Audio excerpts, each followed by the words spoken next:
Hello guys! Time check. 12. OMG. 12:35 na ng madaling araw. So magluluto pa ako guys kasi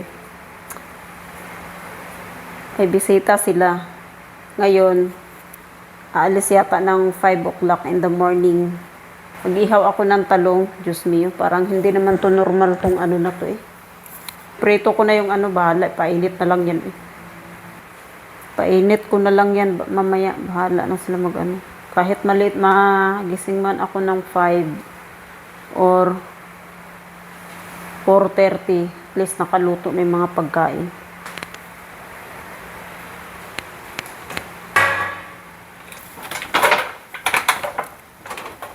Wala pala akong ihawan. Diyan ko iihaw yung itong talong.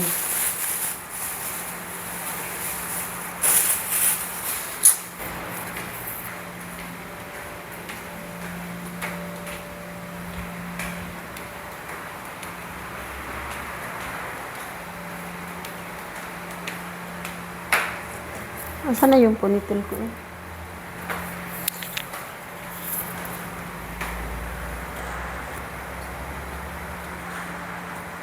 Ito na yung rice na gawin kong fried rice. So, isa lang naman yung bisita nila. So, yung mga tao, naghihilik na yung kanilang mga puwetan. Ako, nagluluto pa. Hindi ko bala binutasan yung talong. Putok to siya guys pag Kaya pala naririnig ko parang puputok na siya. Yun pala, nakalimutan ko palang maglagay ng butasan yung itlog. Pwede lang hindi na ako magtrabaho. No? Hindi na ako magtrabaho. Pero naman ako palamunin. Palamunin ng aking mother. Sa laki ng katawan kong ito, magiging palamunin ako. No way. So, pagod ka man, kailangan mong mag-work pa din.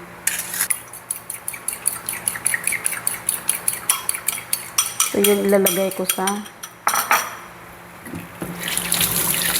talong.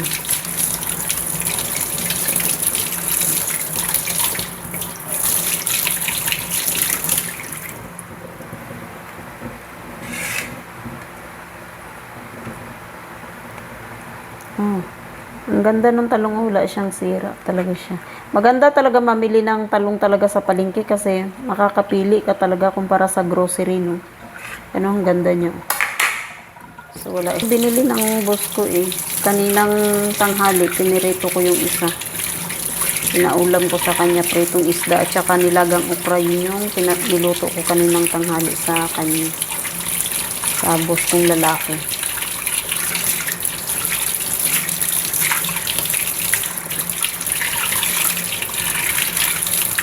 Okay, din tong yung talong na ilalaga mo siya para walang matapon ba para pati balat maluto mo. Pagka nagtutorta ka, ginawa ko yun pero mas siya, hindi siya masyadong kumakapit yung itlog pag ganun pag ganun yung ginagawa mo. Pero at least wala kang natatapon, pati balat nakakain mo.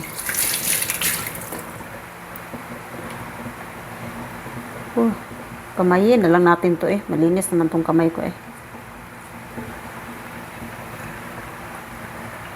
Ganda niya, wala talaga siyang parang kulang yung talong. I mean yung itlog.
Sunod ko na tong ating fried rice.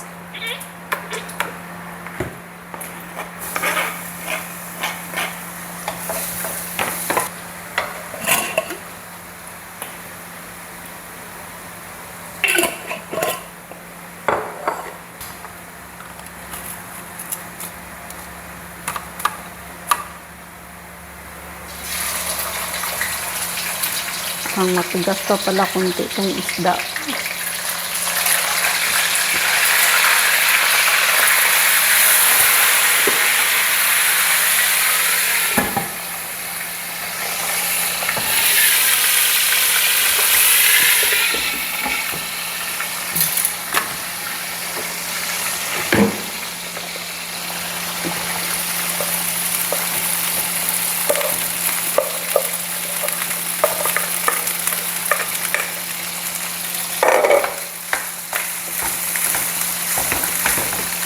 Asin. Kailangan yung asin para masarap yung kanin na fried rice.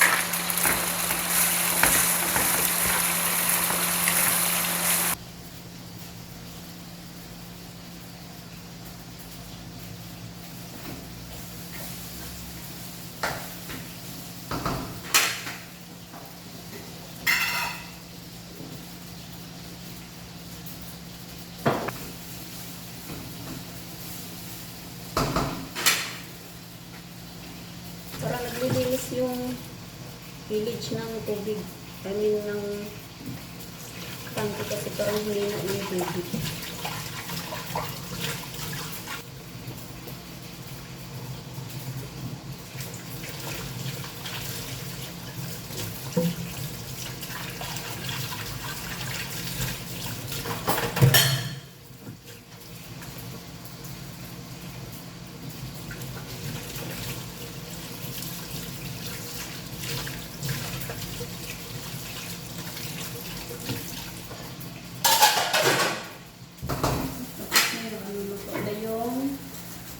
Fried rice. So, dyan ko lang yan ilalagay para bukas ng umaga. I mean, may madaling araw is kainit ko na lang dyan. Hindi ko lang alam kung nagluluto pa ng kusit kasi parang wala nang nabanggit yung boss kong lalaki kagabi. Pero ngayon is umaga na, no? 1:05 na. 1:05 ng madaling araw.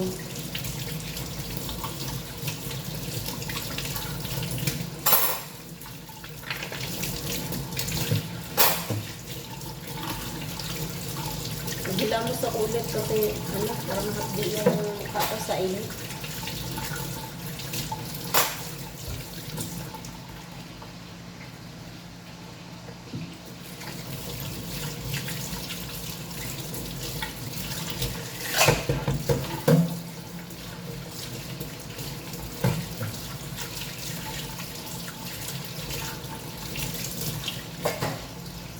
Yung balat ng bukas ko na itapon kasi kaya ko nang lumabas.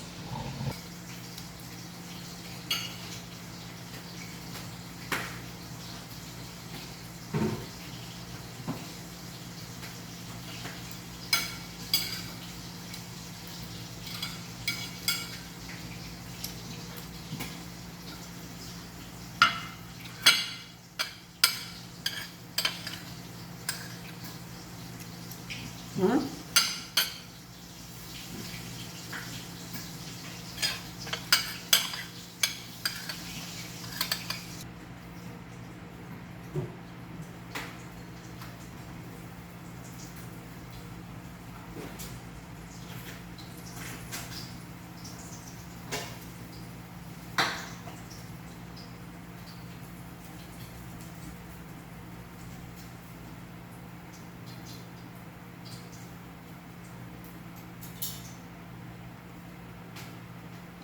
So, tapos na siya. So, takpan ko lang to doon.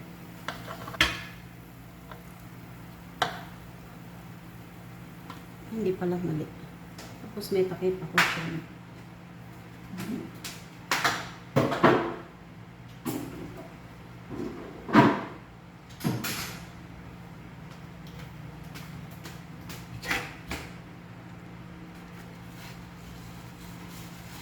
So yun guys, tapos na ako maghilamos. So nilinis ko na yung may isang kawali na hindi ko tinilinis kasi gawa ng matigas, may dumikit. Pero tinanggalan ko na siya ng mantika, tapos nagpunas na rin ako dyan. Mahapdi yung ko. Alam niyo yung ito, mahapdi siya guys, oh. Ito lang yung mahapdi, yung may parting itim. Yan lang yung siyang mahapdi. So, feeling ko siya, effective talaga yung perla dito. Kasi yun lang, yung side lang yun ang mahapdi. Kasi sabi kasi nila guys, kapag yung part ng nilalagyan mo na yung may so kapag ka maramdaman mo daw na mahapdi, so ibig sabihin is siya, nag-effect yung nilagay mong patanggal lang yung ganun. So sana nga talaga matanggal na talaga tong milasma ko na to. Kasi yun talaga yung problema ko guys, parang hiya akong kasi feeling ko yun lang tinitingnan nila sa mukha ko, yung itim na yan.